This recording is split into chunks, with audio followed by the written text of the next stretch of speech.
할렐루야. 오늘도 진리의 말씀과 그리스도의 사랑으로 충만해지시길 축복합니다. 에스겔 20장 27절부터 32절까지의 본문으로 하나님의 말씀을 전하겠습니다. 32절만 읽겠습니다. 너희가 스스로 이르기를 우리가 이방인 곧 여러 나라 족속같이 되어서 목석을 경배하리라 하거니와 너희 마음에 품은 것을 결코 이루지 못하리라. 아멘. 오늘 본문 말씀을 통해서 우리는 왜 이렇게 반복해서 죄를 저지르는가에 대해서 묵상해 볼 필요가 있습니다. 먼저 본문의 전체적인 흐름을 살펴봅시다. 27절, 또 범죄합니다. 28절, 그래도 하나님께서 이스라엘에게 가나안 땅을 허락하시나 거기에서도 계속 이스라엘은 우상을 숭배합니다. 은혜를 베풀어 주신 하나님을 섬기지 않고 하나님이 창조하신 산과 나무를 숭배합니다. 29절, 산당 바마에서 하나님이 아닌 우상에게 예배합니다. 30절, 조상들이 행했던 잘못된 풍속과 행음을 고스란히 따라합니다. 32절, 31절, 하나님은 이삭 사건을 통해서 자녀를 바치는 이방 신과 다르다는 사실을 보여주셨는데, 자녀를 불살라 바치는 우상 풍습을 따르니 하나님이 어찌 회개도 하지 않고 은혜를 베풀었는데도 여전히 하나님께 불순종하는 이스라엘을 용납하실 수가 있겠습니까? 32절.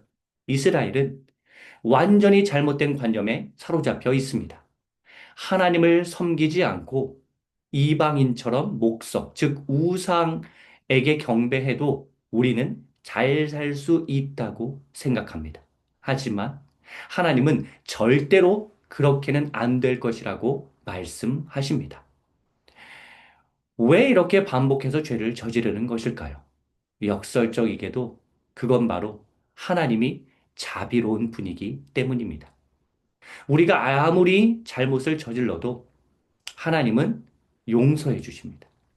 반복해서 범죄해도 갑자기 하늘에서 불이 떨어져서 멸망하는 일이 발생하지 않으니 하나님께서 계속 기회를 주시니 그러한 하나님의 자비와 용서에 기대서 계속 나쁜 짓을 저지른 것입니다. 28절, 범죄했는데도 가나안 땅에 들어가도록 하나님은 은혜를 베풀어 주시지 않습니까? 계속 다시 기회를 주시는 하나님입니다. 31절, 32절도 보면 용납하지 않으시고 이루지 못하게 하신다는 표현이 나오나 사실 이스라엘 범죄의 강도와 빈도를 본다면 하나님께서 다 쓸어버리셨어야 했는데 인내하사 그렇게 하지 않으시고 31절, 32절을 역으로 해석한다면 우상을 따르지 않으면 용납해 주겠다. 이방인처럼 행동하지 않고 나 여호와를 섬기면 내가 품은 마음대로 이루어질 것이다. 라는 말씀을 하고 계신 겁니다.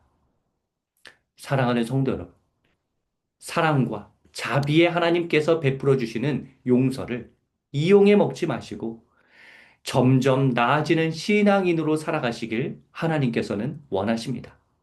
지금 당장 큰 벌을 받지 않는다고 해서 계속 하나님을 떠난 행동을 반복한다면 하나님의 자비가 끊어질 때가 옵니다. 그러니 부디 속히 지금 당장 오늘부터라도 말씀과 기도로 하나님과 충분한 시간을 보내시길 기원합니다. 불순종을 끊는 방법은 이미 1절부터 26절까지에 언급하였으니 앞에 두 영상을 참고하시면 도움이 되실 겁니다.